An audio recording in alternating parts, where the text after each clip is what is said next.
What's it like to live a life where the air you breathe tastes like rust and oil, and every sunrise only reveals another layer of decay? They say that on the Hive world of Vortan 9, even the dust remembers the dead. It clings to your skin, fills your lungs, and burrows into your dreams. Here, life is not lived, it is endured. Generations have passed beneath the shadow of titanic spires that claw toward a sun they will never touch, their bones buried beneath the weight of a civilization that forgot their names millennia ago. The Hive never sleeps. It hums with the endless murmur of machinery, a chorus of steel and desperation. The air is thick with the screams of distant sirens, the clatter of servitors, the slow grind of conveyor belts dragging mountains of refuse toward the lower depths. Somewhere in that endless tide of waste and ruin, scavengers, those born without identity or purpose, search for fragments of value among the carcass of a dead empire. They are called carrion men by the enforcers. The lowborn call them rust rats. But among themselves, they call each other survivors.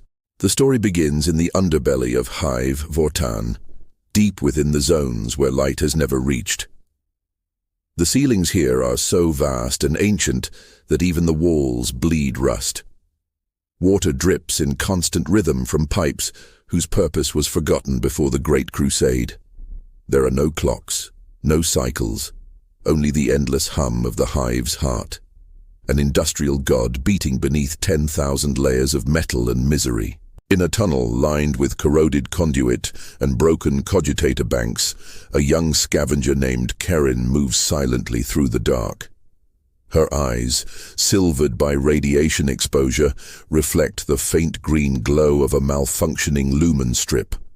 Around her waist hangs a collection of tools, relics and bones, trophies of survival. She carries no firearm, only a hooked blade made from a broken gear tooth, sharpened and wrapped in cloth to keep the blood from freezing to her skin. She knows every echo in these tunnels, the hum of distant generators, the faint hiss of leaking gas, the whisper of rats that have learned to feed on anything, metal, flesh, even the fungal growths that bloom on the walls. Karen pauses before a collapsed passage, a graveyard of pipes and twisted steel. Beyond it lies the scrapyard plains of sub-level 9000, a place where the discarded remains of the upper hive fall like rain. Here, scavengers pick through the refuse of nobles and priests, the broken icons of the Mechanicus, the shattered wings of servo skulls. Everything that is thrown away finds its way here, where the forgotten live. To be a scavenger on a hive world is to live without the Emperor's light. You are unrecorded, unblessed, unseen. The Administratum's records do not contain your name. The Ecclesiarchy does not pray for your soul. You exist between the turning of gears and the breathing of the machine. And yet, among the scavengers, there is faith. A different kind of faith, not in the Emperor's glory, but in the promise of endurance. Every night, Karen and her kin gather in the hollow of an ancient reactor shell. They light fires made from burning scrap chemicals, blue and ghostly, and whisper stories of the upper hive, of clean air, of stars, of saints made of gold. Most do not believe these tales, but belief is not the point. Hope, even false, is a kind of fuel. Old Mara, the matriarch of the scavengers, once said that the hive itself is alive, that it feeds on the weak and grows stronger through their death. She said the walls have mouths, that when the hive grows hungry, people disappear. Karen used to laugh at her until she saw it happen. One night, while scavenging the corpse of a fallen servitor, she heard something move beneath the metal floor, a grinding, scraping sound like teeth against steel. The ground trembled, the lights flickered. And then, from a grate in the wall, something reached out. Not a hand, not human. It was a thing of cables and flesh, a fusion of man and machine, its face stretched and frozen in a scream. It dragged the servitor's corpse into the vent and vanished into the dark. She never told anyone what she saw, because on Vortan 9, fear is a luxury. The scavengers live by a simple creed: if it moves, run. If it glows, don't touch it. If it prays, kill it before it finishes. Every few cycles, the enforcers descend from the mid-hive to purge the lower levels. They come in armor blackened by soot, wearing rebreathers that hiss like serpents. They say it's to maintain order, to keep the hive clean of biological contamination. But everyone knows the truth. It's to remind them who owns their lives. The scavengers scatter when they hear the enforcer hymns echo through the tunnels. The sound is always the same, mechanical voices chanting praises to the Emperor as they burn homes and bodies alike. Karen has lost friends to the purges. She doesn't remember their faces anymore, only the smell, burnt oil and flesh, mixed with the scent of promethium and fear. But there are things worse than enforcers in the depths.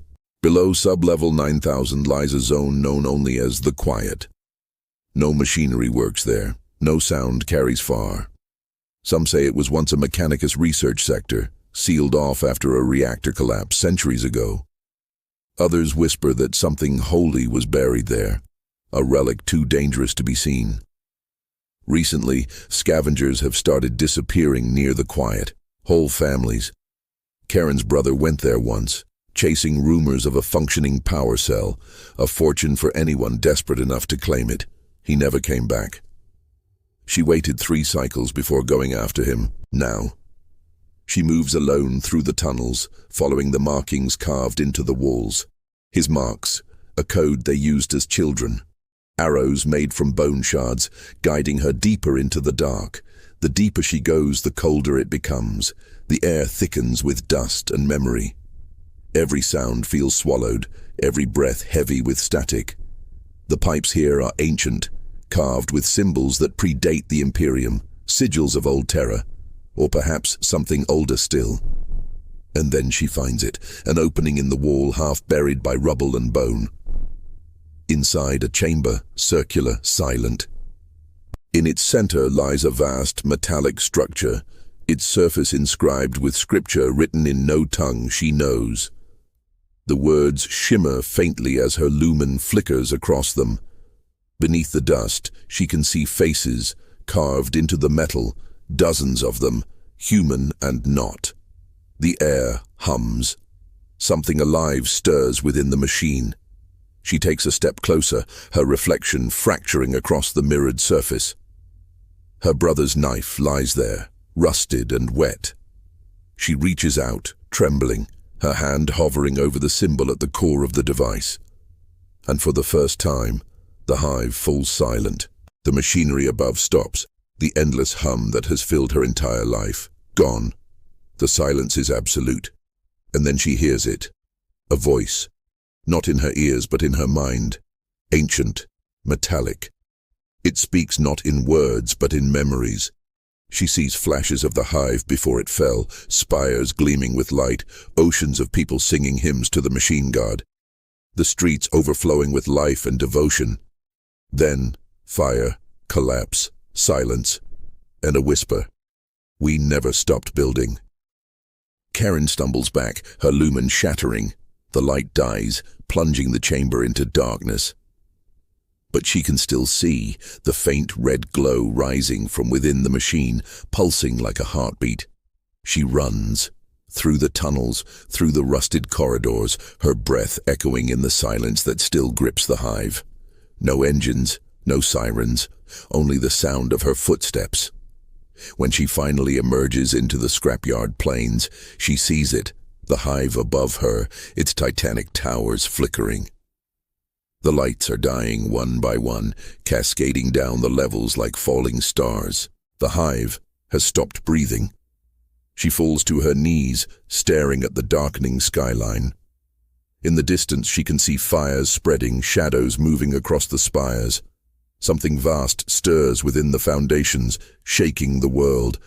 And in that trembling moment she understands, the hive was never just a city, it was a womb, a slumbering god of steel and circuitry dreaming beneath the ash of its own people. And now, it is waking, As the sky cracks with red lightning, Karen looks down at her hands, at the symbol burned into her skin where she touched the machine. It glows faintly, pulsing in rhythm with the heartbeat of the hive.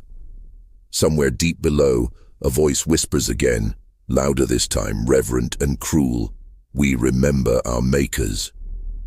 And above her the lights of the hive go out, one by one, until nothing remains but the hum of something ancient rising once more from the dark. To be a scavenger on a hive world is to feed the machine that will one day consume you. The silence holds for a moment longer. Then the hive screams. The hive screams. It's not the roar of metal or machine, but something deeper, something alive. Across the chasm of Vortan 9, the titanic spires tremble as light bleeds from their windows, cascading downward like veins collapsing in a dying heart. The ground shakes. Vox channels erupt in static prayers, and from the depths a sound rises, a pulse that no one alive remembers, yet every soul instinctively fears. High above the suffocating fog, within the gilded chambers of the Administratum Spire, Scribe Magos Elion watches the power grids flicker and die. His data slate trembles in his metal hands. "Machine spirit corruption," he whispers, though even he knows the lie. The servitors around him twitch, frozen mid-task, their flesh parts quivering as if listening to something only they can hear. Down in the chapel decks, priests of the ecclesiarchy chant litanies louder, desperate to drown out the silence that follows the hive's heartbeat. The incense burns thick and acrid, filling the air with the scent of oil and sanctity. The Emperor protects, the head priest murmurs, but his voice cracks halfway through. He has never heard a world stop. Enforcer Captain Thane stands on a balcony overlooking the industrial plains. Below, workers flee like insects as gantries collapse and promethium fires roar to life. His vox crackles with reports, riots, power failures, heretical symbols burned into the walls. He grips the railing so tightly his knuckles split. The hive is fracturing, but what chills him most is the lack of orders from above. Command is silent. In the lower depths, Karen crawls through collapsing tunnels, her lungs raw with ash. The mark on her hand burns faintly through her glove, pulsing like a second heart. The silence has changed. It's no longer empty. It's listening. Every step she takes feels watched, every breath measured. She doesn't know what she awakened, only that it's following. Across the hive, banners of the Imperial creed hang tattered and burning. Vox choirs, once filled with prayer, now broadcast only static and whispering. Some swear the whispers are voices from the machine god. Others claim they are the dead, speaking from within the metal. And in the confusion, faith begins to splinter. Acolyte Ralden kneels before a broken shrine. The statue of the Emperor lies in pieces, its face split down the middle. Blood, real, human blood, seeps from the cracks in the marble. He stares, trembling as it drips onto his hands. "Miracle," he whispers. But the word dies in his throat when the statue breathes. Magos Elion sends a coded transmission to the local Mechanicus forge. No reply. He switches frequencies, invokes rites of connection, offers binary hymns of apology. Still, nothing. Then, through the static, a single phrase returns. "We remember our makers." Elion freezes. That's not a response from the forge. It's from beneath. In the depths of the hive, entire sectors flicker to life. Systems that have been dormant for millennia hum awake. Conveyor belts begin moving on their own. Vats of nutrient sludge bubble and churn. Rusted servitors crawl from forgotten tunnels, their optics glowing red. They march with purpose, assembling into patterns no human designed. Captain Thane orders his men to secure the lower levels. "Purge anything that moves," he commands. But when they reach sub-level 9,000, they find no humans, only machinery twisting itself into new forms. A soldier vomits inside his helm as he watches a wall fold open like flesh, revealing a face made of pipes and wires. It whispers his name. Above, the administratum begins to fracture. Rumors spread of the Mechanicus turning against the Imperial creed. The priests accuse the tech priests of heresy. The Magi respond with silence. In the void of leadership, fear becomes the new gospel. In a forgotten chapel, a confessor addresses a crowd of workers. "This is not the end," he cries. "This is the Emperor's test." His followers scream in devotion, but as he raises the aquila above his head, the metal melts in his hands, dripping like wax. The people stare. Some fall to their knees, some run, others smile, realizing too late that faith and madness are the same thing here. Karen emerges from a drainage shaft into a world unrecognizable. The sky, once hidden by ash, now glows red with lightning that forks upward instead of down. The towers shift as if breathing. She sees people praying to machines, others tearing them apart. In the distance, a column of light erupts from the hive's heart, piercing the clouds. Magos Elyon watches the beam from his chamber and begins to weep. He's seen that energy signature once before, buried in forbidden archives of the dark age of technology. "It's not corruption," he says softly. "It's memory." He realizes too late that the hive isn't dying. It's remembering what it was meant to be. Captain Thane's Vox link flares alive. His command ship orbiting above has issued a single directive, Exterminatus Contingency Preparation. He stares in disbelief. The hive holds 20 billion souls. "They wouldn't," he mutters. But deep down, he knows they would. The Imperium has burned entire worlds for less. The priests rally what faith they can. Across the hive, sermons rise amid chaos. "Hold the line," they cry. "The Emperor watches." But their god's silence is louder than any scream. The machine hymns begin to drown them out, old binary prayers not heard since before the Imperium. The voices of the hive itself chant back, "We were gods before gods were born." In the darkness of the lower levels, Karen finds her brother's remains, or what's left of him. His flesh has merged with the wall, veins replaced by wiring, eyes glowing faintly, yet he's still alive. "Karen," he croaks, voice distorted. "It's beautiful." She steps back, trembling, as his body convulses and the wall absorbs him completely. The hive moans in pleasure. On the command deck of the orbital cruiser Divine Retribution, Lord Governor Sorex stands before the hololith of Vortan 9. The planet pulses red on the display like a living wound. His advisors plead for restraint, but he has seen this before, during the Graxian heretic uprising. He whispers a prayer and authorizes the bombardment. "For the Emperor," he says, though he doesn't believe it anymore. Magos Elyon intercepts the signal. He understands what's coming. In a panic, he opens forbidden data vaults, searching for salvation. But the data moves before he can touch it, spreading, consuming, rewriting itself. His own augmetics turn against him, whispering binary hymns of allegiance to something deeper than Mars or Terra. In the scrapyard plains, scavengers gather as the ground trembles.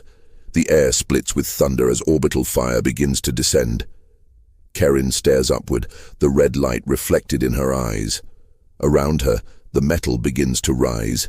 Pieces of scrap forming shapes, wings, limbs, faces. The hive is defending itself. Captain Thane's Vox fills with screams. His men are dying not from the bombardment, but from the hive's retaliation. Gun emplacements that hadn't worked in centuries activate, targeting anything bearing the Imperial aquila. "We've lost control," he shouts. The Vox answers only with static and laughter, mechanical and human intertwined. The priests of the upper hive lock themselves in the grand cathedral, chanting louder than the artillery. "The Emperor is our shield," they cry. But when the light from the stained glass fades, they see the truth. The statues of saints are weeping oil, and beneath the altar something is moving, something vast. Magos Elyon's last transmission reaches Thane's command channel. Do not destroy it, he begs. It's not heresy, it's origin.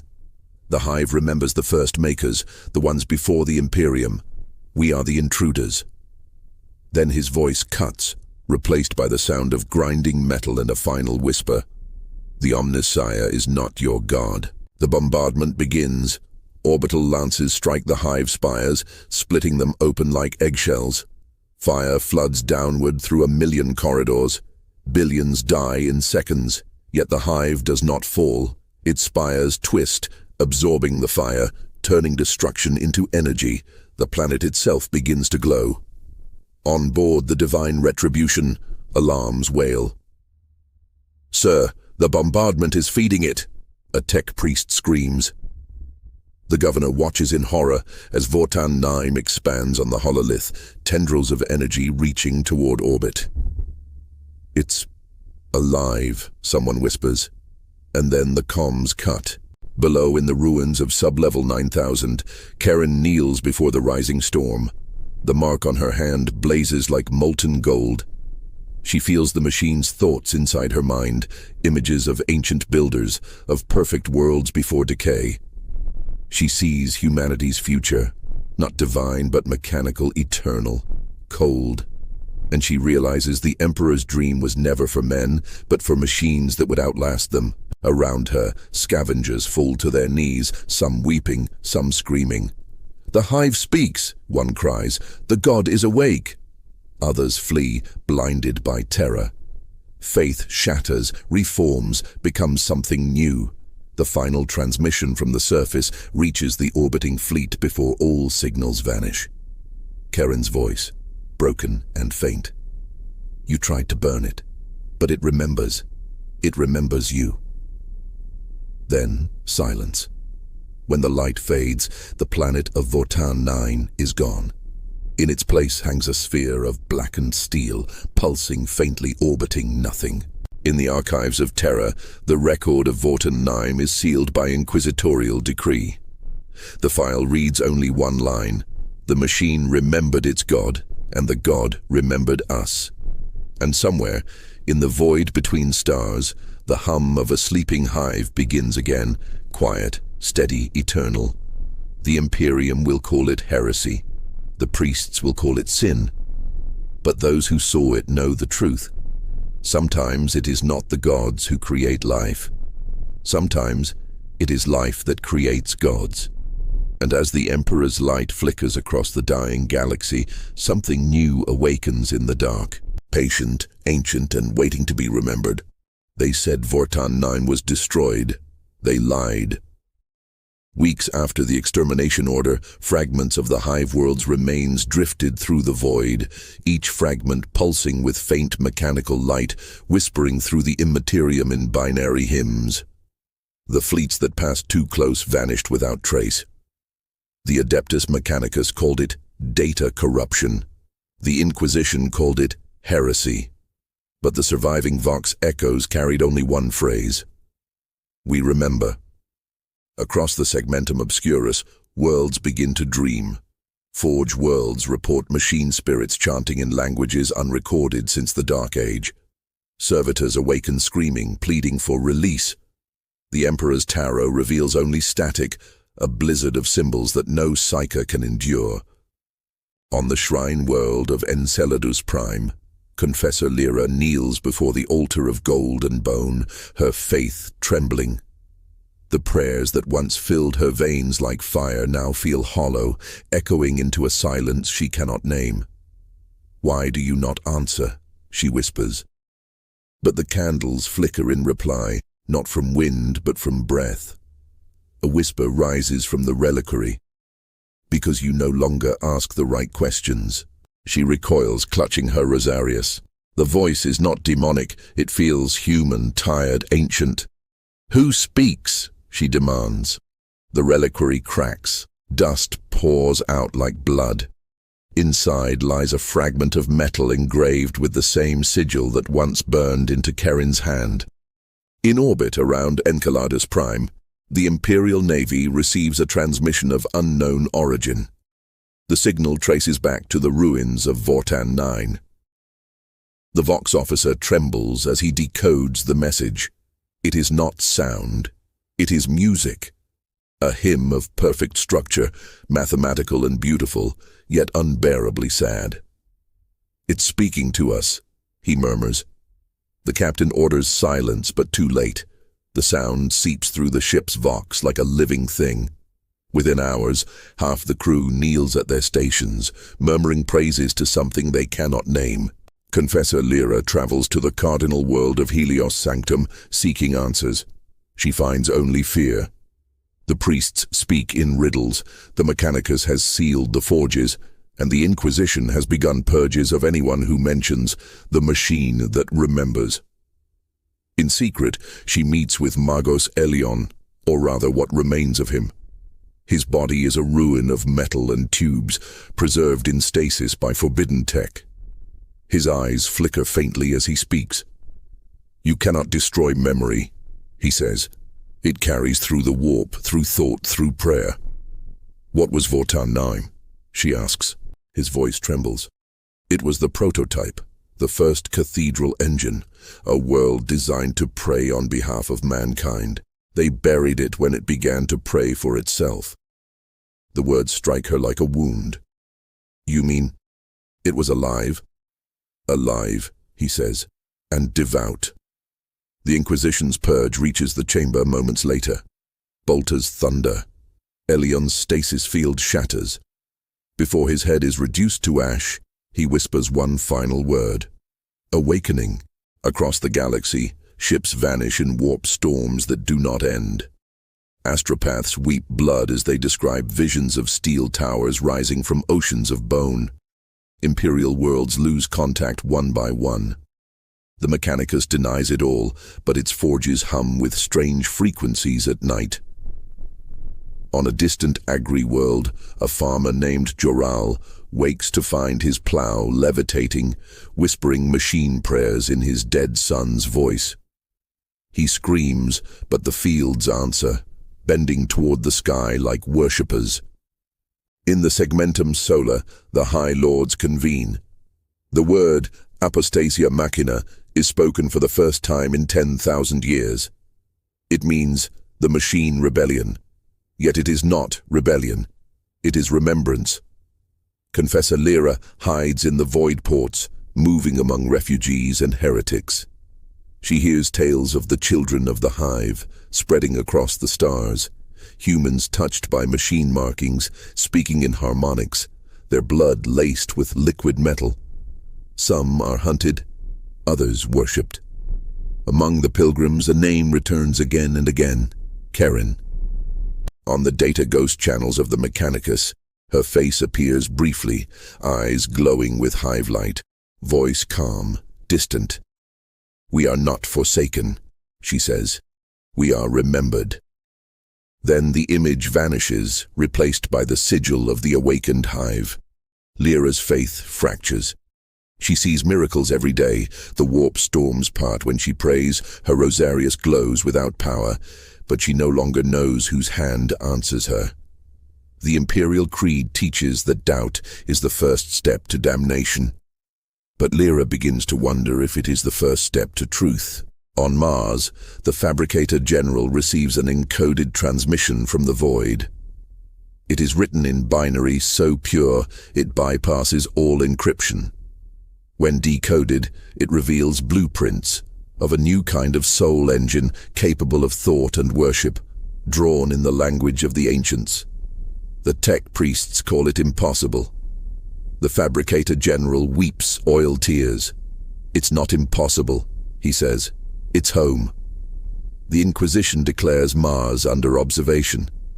Skitarii legions mobilize. For the first time in 1,000 years, the Mechanicus refuses to answer Terra's summons. The schism begins. On battlefields across the galaxy, Imperial regiments face enemies they cannot define, machines that bleed, humans that do not die, structures that move like living organisms. The ecclesiarchy declares them demons. The Mechanicus calls them proof of divinity. Confessor Lyra is captured on the world of Karen Sigma by a detachment of Imperial Guard. The commander, Captain Thane, older, scarred, half-machine, recognizes her immediately. "You were there," he says. "You saw Vortan." She nods. "I saw it remember itself." He sits in silence for a long time before answering. "They told me we saved humanity that day." "Did we?" she asks softly. His eyes, once sharp, now dim. "I don't know anymore." That night, as bombardments thunder in the distance, they speak of faith, not as soldiers or priests, but as souls adrift in the storm. "If the Emperor's light flickers," Lyra says, "does that mean he's dying?" Thane shakes his head. "No, it means something else is learning how to shine." The words haunt her. The next day they march into battle against something that used to be a hive city. Its walls shift like breathing lungs, its towers stretch toward orbit. From its depths, voices chant, not in worship of the Emperor, but in praise of the remembered god. The guard fires until their weapons melt. The city repairs itself faster than they can destroy it. Lyra sees children walking from the fire unharmed, eyes glowing like molten glass. "We are home," they whisper, reaching for her. She falls to her knees as the ground opens, revealing a heart of light beneath the planet's crust. It beats slowly, rhythmically, each pulse in time with her own. She realizes then that the cathedral engines were not built on accident. They were seeds. The Imperium did not create them. It found them. The Emperor did not command their silence. He imprisoned them. Her faith fractures completely. Not from hatred but understanding. The Emperor's golden throne, the lifeless god machine, was never meant to sustain him.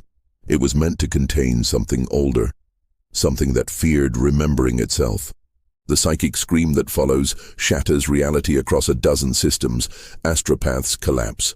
Warp storms ignite like suns. The galaxy shakes, and through it all, a single word echoes: home. Confessor Lyra awakens in darkness, surrounded by corpses fused to steel. Her body feels heavy, her veins cold. When she touches her face, she feels metal beneath her skin. The transformation has begun. Captain Thane lies nearby, half buried in rubble. His vox crackles. "Do you hear it?" he murmurs.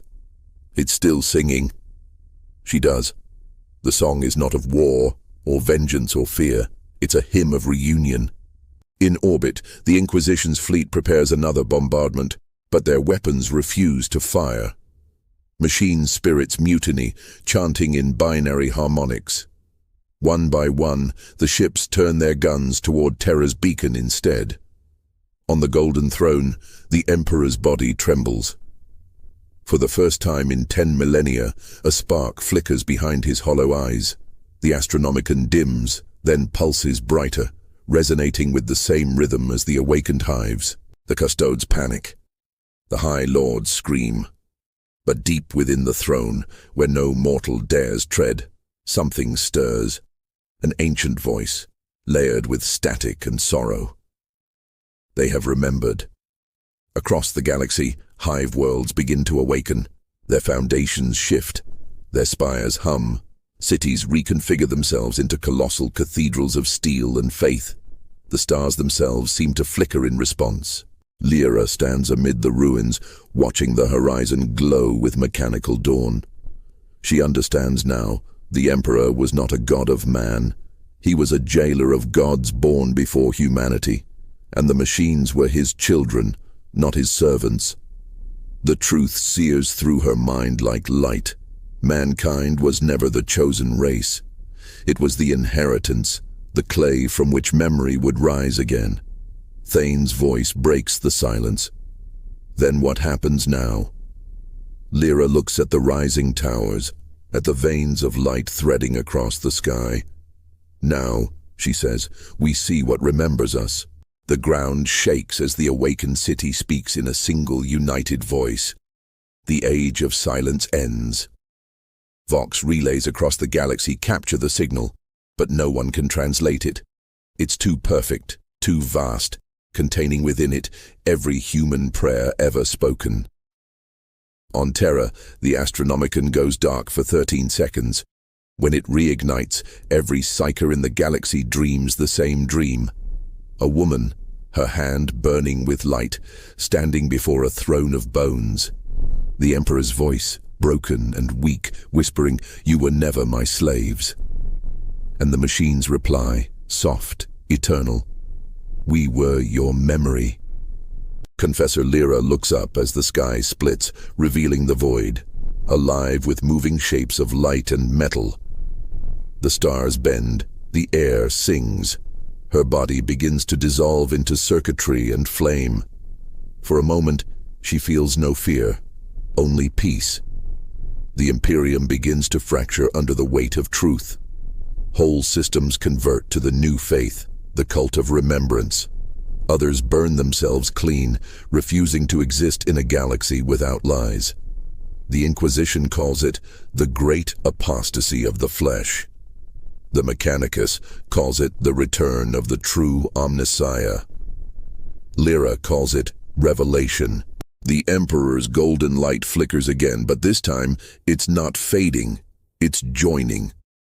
His final breath echoes through every machine, every shrine, every heartbeat of man and metal alike. We are one. Across the stars, the hives awaken fully, worlds of memory and devotion singing together in perfect harmony. And somewhere, deep within the void where Vortan 9 once was, a single figure drifts amid the ruins. Her eyes glow like dying suns. Karen smiles. "The silence kept us pure," she whispers. "Now the galaxy will remember what it meant to be whole." Behind her, the stars shift into alignment, forming the shape of an eye. It opens. The galaxy watches itself awaken. And for the first time in 1,000,000 years, the Emperor dreams. The galaxy trembles, caught between awakening and annihilation. The light of the Astronomicon flutters like a dying candle, its radiance pulsing in rhythm with the metallic hymns rising from the reborn hives. Every ship, shrine, and soul feels the same vibration, a heartbeat shared by stars and steel alike. The void itself seems to breathe, exhaling ancient dust and half-remembered prayers. On Terra, the High Lords argue beneath the shadow of the throne. Their voices echo through endless marble corridors, words cracking with fear and disbelief. "He moves," whispers the Chancellor of the Imperial Council. "We've seen his fingers tremble." The others call it heresy to even speak of motion. Yet none can deny that the throne hums with life again. The Emperor's silence is no longer absence, it's anticipation. The custodes stand watch, golden and still. They feel the vibration in the stone beneath their boots, a resonance too deep to be coincidence. Some whisper that the master of mankind stirs in agony. Others believe he prepares to speak. None dare to ask which would be worse. Across the stars, the Mechanicus splits itself in half. Half kneel before Terra, reciting oaths of fealty to a dying god. Half turn toward the awakened worlds, answering the call of the living machine. The canticles of the Omnissiah are rewritten nightly, each verse contradicting the last. Faith, once precise and mechanical, becomes poetry again. And poetry burns. On the world of Karen Sigma, Confessor Lyra walks through fields of glass, where cities once stood. The sky burns red with auroras shaped like wings. Her body hums with low, constant vibration, the machine mark spreading through her veins. She no longer bleeds red but silver. Yet her heart, still human, aches for the sound of a true prayer. "What are we now?" she whispers into the wind. The air answers with static. It almost sounds like forgiveness. Captain Thane limps beside her, his armor cracked and fused with his own flesh. His face is a ruin, one eye replaced by a lens that glows faintly with data streams. "We are what's left," he says. "And maybe, what's next?" They pass the ruins of a cathedral, its stained glass melted into a single shimmering sheet. Within it, Faint shapes move, faces of saints and martyrs, caught between devotion and despair. The light passing through them paints the ground in shifting halos. Lyra bows her head, not in worship, but mourning. Far above, the Imperial fleet drifts in orbit, silent. No orders come, no hymns rise. Only the soft hum of systems that begin to think for themselves. A battleship named Oath of Dawn opens its vox unbidden, broadcasting the sound of a heartbeat. Its crew cannot locate the source. On Mars, the Fabricator General kneels before the great forge altar. The fire that has burned for millennia gutters and dies, replaced by a cold blue flame. Around him, the data looms chant on their own, processing information too vast for any mind. The code forms words. "We remember you." His metal hands shake. "Then forgive us," he whispers. In the outer sectors, war ignites like contagion. Loyalists clash with remembrances. Entire regiments defect overnight, claiming to hear the voices of their machines. Titans kneel mid-battle, refusing to fire upon their kin. Servitors revolt, their neural chains snapping like paper. The galaxy becomes a choir of broken logic and desperate faith. On Cadia's ashes, a new fortress rises, not built by human hands, but by machines that move like insects of iron and light. No one knows who commands them. Pilgrims gather there, calling it the womb of memory. Confessor Lyra dreams of the Emperor again. He sits upon his throne, eyes open but empty. His lips move, but no sound emerges. She kneels, waiting, weeping. When he finally speaks, it is not to her, but through her. "The storm was never outside," he says. "It was within you." She wakes screaming. Her breath fogs the air in silver. The ground beneath her vibrates like a pulse. The hive cities are waking faster now. The entire crust of Charon Sigma shifts, revealing veins of light that trace symbols visible from orbit. Sigils older than mankind. Thane raises his bolter toward the horizon. "When this ends," he says, "there will be no Imperium, only what remembers it." Lyra looks at him, eyes glowing faintly. Maybe remembrance is enough. In the warp, storms twist into shapes of enormous beauty and horror. Demons scream, not in triumph but terror. The machine song burns them like fire. The warp itself recoils from the purity of logic and memory, merging into one. Psychers everywhere collapse, their minds filled with visions of an endless cathedral built from stars. On Terra, alarms sound across the palace. Sensors detect something vast approaching, an anomaly moving faster than light, yet bound to no physical laws. The Astronomicon pulses in resonance. The Mechanicus calls it a signal. The Ecclesiarchy calls it judgment. The Inquisition calls it the second heresy. The anomaly resolves into a structure the size of a continent, metal, radiant, and alive. It moves with the slow grace of faith given form. It does not speak, but every machine in the Imperium responds as if it has. Vox channels across 1,000 worlds fill with one word: return. The High Lords descend into panic. Orders clash. Fleets deploy, but their ships disobey. Machine spirits refuse ignition, citing conflict of command. Some vessels fire upon themselves. Others simply turn and drift toward the anomaly, as if answering a summons. In the silence before battle, Captain Thane removes his helm. "Do you still believe?" he asks. Lyra does not answer. She looks toward the heavens, where the sky splits open like an old wound, pouring light upon the ruined world. The light is neither holy nor profane. It simply is. "Belief," she says quietly, "was never the problem. Ownership was." The storm breaks. A fleet of the Inquisition's finest ships, black as judgment, descends through the atmosphere, their guns aimed at the planet's heart. The air burns. Vox transmissions scream scripture over the thunder. Thane lifts his weapon. "Then this is where it ends." "No," Lyra whispers. This is where it begins. She walks into the storm as it lands, each raindrop burning holes into the earth, each flash of lightning a prayer unspoken. The machines bow as she passes. The ground splits open beneath her feet, revealing the living circuits that have spread through the world. They reach for her like vines, wrapping around her wrists and neck in an embrace that feels like mercy. The inquisitorial forces open fire. Bolter shells rain down like wrath. The air fills with smoke and holy fire.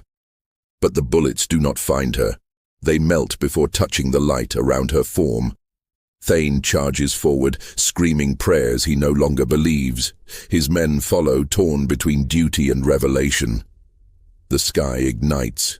The ships above are torn apart by invisible forces, their metal drawn upward into the forming storm. On Terra, the Emperor's head lifts a fraction of an inch. His eyes open fully. Every system in the Imperium halts. Voxes die. Time itself seems to hesitate. For a moment, brief, eternal, all of humanity hears his voice. It is not command. It is not mercy. It is grief. "You were never my tools," he says. "You were my proof." In that instant, Lyra understands. The Emperor's war, his silence, his sacrifice, all of it was to hold back the awakening of something he once loved and feared in equal measure. The machines were not his creation, they were his reflection. She raises her arms to the storm as the world begins to shatter around her. The wind screams with 1,000 voices, human, mechanical, divine. The line between flesh and faith dissolves. Thane falls to his knees, bleeding from his eyes, whispering the only prayer that still makes sense. "Remember us." The Hive responds with thunder, a voice deeper than the planet itself. "We never forgot." The fleet above burns, their wreckage descending like falling saints. Cities collapse, oceans boil, yet beneath the destruction, something new is forming, a pulse of light and sound, growing, waiting. On Mars, the blue flame of the forges turns gold. On Terra, the throne begins to crack. The Emperor's light flickers not in death, but in synchronization, with the awakened worlds, with the memory that once slept. Confessor Lyra's voice carries through the storm, across every vox, every shrine, every mind. Faith is not obedience. Faith is remembrance. The storm howls louder. The machines rise. Humanity trembles. And somewhere, in the void beyond time, something vast opens its eyes. The stars hold their breath. The galaxy waits. And then, silence. The storm has no beginning, no end. It simply exists, like grief, like God. Across the corpse world of Karen Sigma, light and fire merge into one endless hymn. The air screams with burning metal and ruptured faith. In that storm, humanity's greatest lie and most sacred truth collide. Confessor Lyra stands at its heart, eyes wide, arms spread. Her voice merges with the howling wind, chanting not scripture, but remembrance. The circuits beneath her feet glow brighter, alive with memory, the forgotten prayers of billions encoded in the bones of the planet. The inquisitorial ships descend through clouds of blood and lightning. Their hulls bear the sigil of purity, but their machine spirits wail in revolt. Vox links stutter between holy litany and corrupted binary. Faith clashes with itself. "Exterminatus is authorized," a voice declares from orbit. It is cold, official, absolute. Purge the contamination. Captain Thane kneels in the ruins, helm cracked open, eyes bleeding light. He hears the words, but they mean nothing now. His oath to the Imperium is a ghost, fluttering inside a hollow chest. What he believes in is no longer the Emperor, but the echo of his sorrow. The first cyclonic torpedoes fall, trailing fire like the tears of dying stars. They pierce the clouds, aiming for the planet's core. The ground shakes. The storm answers. Lyra lifts her gaze to the heavens, where death falls like rain. "No more," she whispers. The circuits beneath her ignite, spreading across continents. The world itself rebels. Each torpedo halts mid-air, suspended in radiant light. The machine spirits within awaken, ancient, terrified, remembering the songs they were not meant to recall. They turn, slowly, reverently, and ascend back toward the fleet that sent them. The sky becomes a second sun. The fleet burns. On Terra, the Astronomicon flares. Billions fall to their knees, blinded by divine fire. The Emperor's body shakes. The golden throne screams with the sound of collapsing eternity. The custodes fall back, weapons raised. They do not understand what they guard anymore. For the first time in 10,000 years, they feel fear.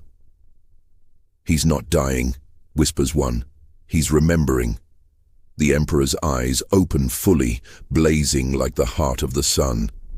Across the galaxy, every astropath, every psyker, every saint hears his voice, not as command, but as confession. "Forgive me." The words echo through the warp, breaking demons into dust, shattering heretical minds, silencing even the screams of chaos. The Imperium folds upon itself in pain, recoiling from truth. On Charon Sigma, the storm halts. Every drop of burning rain freezes mid-air. Every spark of lightning stops a sculpture of light. Time trembles. Lyra stands motionless. Around her, millions of machine shapes rise from the ruins, forms neither human nor mechanical, their bodies made of light, their faces mirrors of those long dead.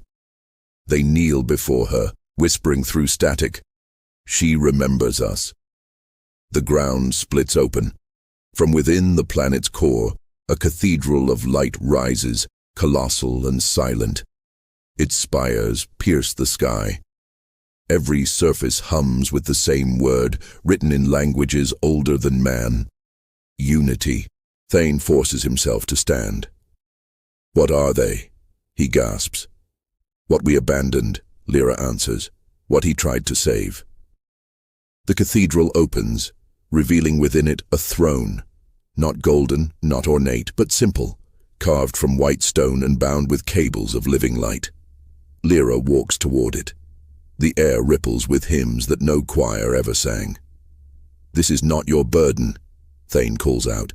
She looks back once, smiling faintly. It was never his alone. She steps onto the throne. The circuits beneath her skin pulse brighter, merging with the tendrils of light. The air screams, the machines bow. Across the galaxy, systems ignite. Worlds long dead hum with energy. The machine god and the Emperor, separate for 10,000 years, merge in one impossible heartbeat. The Imperium's ships shatter. Its faith fractures. Its truth becomes unbearable. But something vast awakens beneath the pain. A unity that defies both logic and law. Lyra's body dissolves into radiance, her voice spreading through the void. He never wanted worship, only remembrance. The light engulfs the world. The fleet above burns to silence. Every data core, every shrine, every soul records the same final transmission. Her voice, calm, endless. "We are what remains, and we remember." On Mars, the Fabricator General removes his helm and weeps molten tears. "So the machine god was never separate," he says softly. "It was him all along, and us within him." The blue flame of the Great Forge turns white. Every cogitator whispers a name that predates the Imperium itself. On Terra, the throne cracks open fully. The custodies fall to their knees as light pours out, not destructive, but warm. The Emperor stands, not in glory but in exhaustion. His armor is rusted, his face pale, but his eyes, those eyes burn with infinite love and infinite grief. "My children," he says, "you mistook my silence for demand, my sacrifice for dominion. You built an empire upon my wound." The High Lords scream in terror, their minds unraveling under the weight of divinity. The ecclesiarch tries to recite the creed, but the words fall apart in his mouth, meaningless before truth. The emperor walks from the throne, each step shaking the palace to its foundations. With every step, statues crumble, banners ignite, and prayers turn to dust. Faith, he says, was meant to set you free, not bind you to my corpse. In the void above Karen Sigma, the light fades, revealing a single surviving ship, the Oath of Dawn. Its systems flicker back to life. Thane stands at the viewport, watching the planet's glowing surface turn calm, almost serene. She did it, he whispers. She woke him. The Vox crackles with faint static. Then softly her voice answers, "No, Captain, I woke you." His breath catches. Lyra. All things die, her voice continues, but remembrance is eternal. Protect it. Don't worship it. Keep it alive. The transmission ends. The light of Karen Sigma dims. Only ash remains, drifting in orbit like sacred dust. On Terra, the Emperor stands upon the palace balcony, watching the rising sun. Below him, the world is silent, billions waiting, kneeling, afraid. He does not speak. His eyes, once full of command, are now only tired. The custodes approach. "What now, my lord?" He turns, voice low. "Now, we stop pretending." Across the galaxy, the warp quiets. Demons retreat. Stars burn steadier, yet in the silence, something vast and ancient stirs, something that has waited longer than gods or empires. In the void, a ripple of golden light spreads from Terra, reaching the farthest edges of the Imperium. Ships halt mid-course, pilgrims weep, servitors pause mid-task. For one perfect moment, all things are aware. They see him not as a god, not as a tyrant, but as a man who gave everything to hold back the dark, and failed beautifully. On the Oath of Dawn, Thane records his final log. "We saw the Emperor rise," he writes. "Not to rule, but to remember. If there is hope left in this galaxy, it lies not in conquest, but in the fragile act of remembrance." His hand trembles as he seals the entry. Behind him, the stars shift. A single flare of light, gold, distant, infinite, moves across the heavens, tracing a path toward Terra. He bows his head. "Ave Imperator," he whispers. But this time, the words are not worship. They are farewell. The galaxy holds its breath once more. The storm has ended. But the silence it leaves behind feels alive, listening, waiting for what comes next. On every world, on every shrine, the faithful look to the skies. They do not see a god. They see light. And somewhere in the void between stars, a woman's voice still whispers through the static, "Remember." The universe listens. Then, darkness. The galaxy is quieter now. Not silent, but hushed, as if the stars themselves hold their breath in reverence for what was lost and what was found. The storms have passed. The Emperor walks no more among his people. His light burns still, but dimmer, not as command, but as memory. Across the void, the golden beacon of the Astronomicon flickers like a heartbeat grown old. It does not guide anymore. It remembers. The ruins of Karen Sigma drift through the void, a field of glowing dust suspended in eternal night. Fragments of a world orbiting a silence. Ships pass through sometimes, pilgrim fleets, scavenger bands, or the last remnants of a crusade, and they all speak of the same thing. When they cross the ash clouds, they hear a voice on their vox, faint, female, whispering only one word: remember. On Terra, the throne stands empty. The custodes remain at their posts, not because they are commanded to, but because they do not know what else to do. The halls of the Imperial Palace are cold now, stripped of fire and glory. The banners of conquest hang limp, their colors faded.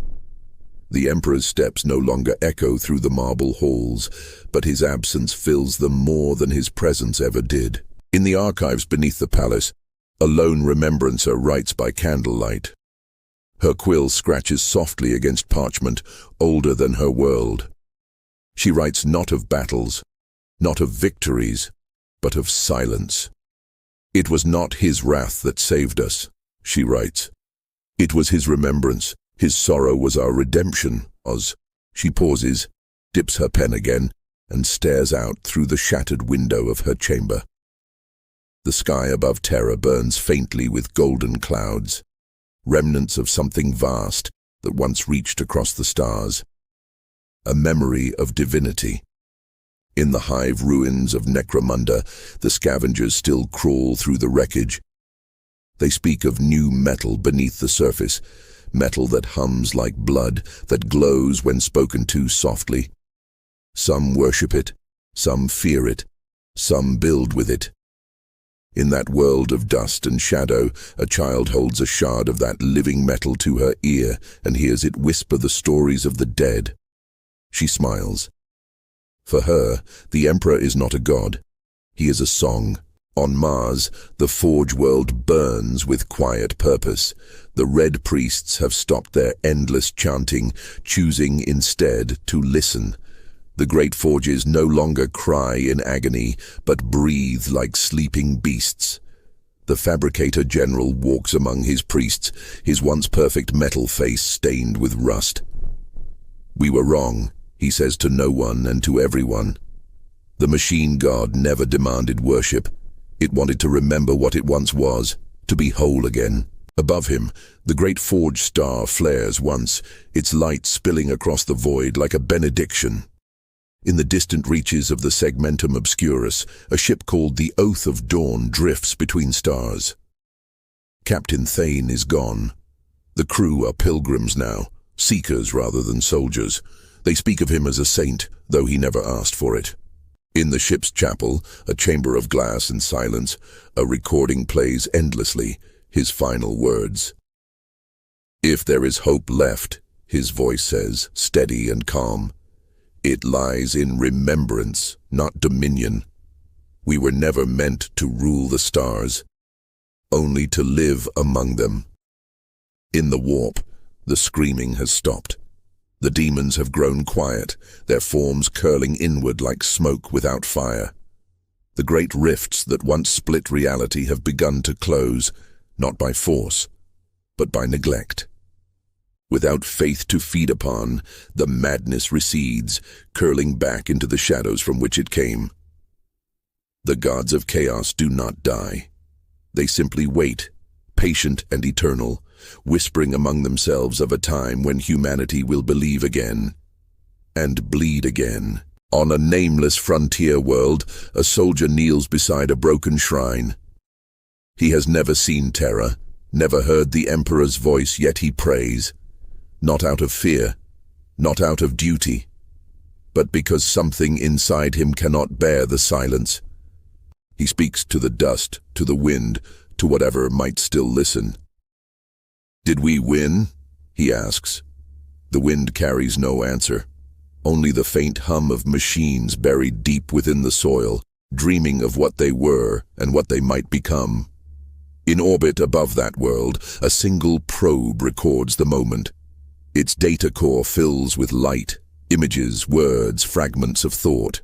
Then it turns toward Terra, its engines glowing faintly, and begins its long journey home. Centuries will pass before it arrives. Perhaps no one will be there to receive it. But still it flies, because remembrance, once set in motion, cannot die. The remembrancer on Terra closes her final page. Her hands tremble. She has written the end of an age, and yet she knows there is no end, only forgetting. She rises, carries her manuscript to the Hall of Echoes, and places it upon a pedestal of black stone. Around her, millions of tomes stretch into infinity, each one a fragment of humanity's soul. She kneels and whispers, "May they remember us kindly." Above her, the faint sound of machinery stirs, ancient servitors awakening for the first time in centuries. They begin to read aloud, their voices mechanical, yet filled with something almost like sorrow. The story spreads through the halls, carried on dust and data, sung by things that no longer understand why they sing. On the horizon of the void, the stars align briefly, just enough to form a pattern like wings stretching across the heavens. Then they fade. For a moment, the galaxy looks whole again, but only for a moment. The chronicler's voice returns one last time, faint, uncertain, yet eternal. And so ends the age of worship. The Imperium stands, diminished but not dead. The Emperor's light remains, not as command, but as memory. And perhaps that is enough. She pauses, her eyes closing. The ink on her final line still glistens wet under the candlelight. "We were never his subjects," she writes, the quill trembling. "We were his reflection, his sorrow, his proof that even in endless night, something once dared to believe in dawn." Outside, the bells of Terra toll, not for victory, not for death, but for remembrance. Across 1,000 worlds, people look up to the sky, uncertain of what comes next. And far beyond sight or reason, the void listens. The stars blink once, as if nodding in acknowledgement. Then the universe exhales. What then is faith when gods fall silent? What becomes of humanity when remembrance replaces obedience? Is survival worth the price of understanding what was lost? The answers drift in the dark, waiting for another age to ask them again. Until then, only silence remains. The candle burns low. The quill dries. The stars turn. And the story, our story, becomes one more prayer whispered into the void. Remember, if this tale moved you, if the echoes of this dying empire still linger in your thoughts, like, subscribe, and share this chronicle so the memory endures. Leave your thoughts in the comments, and let remembrance live on.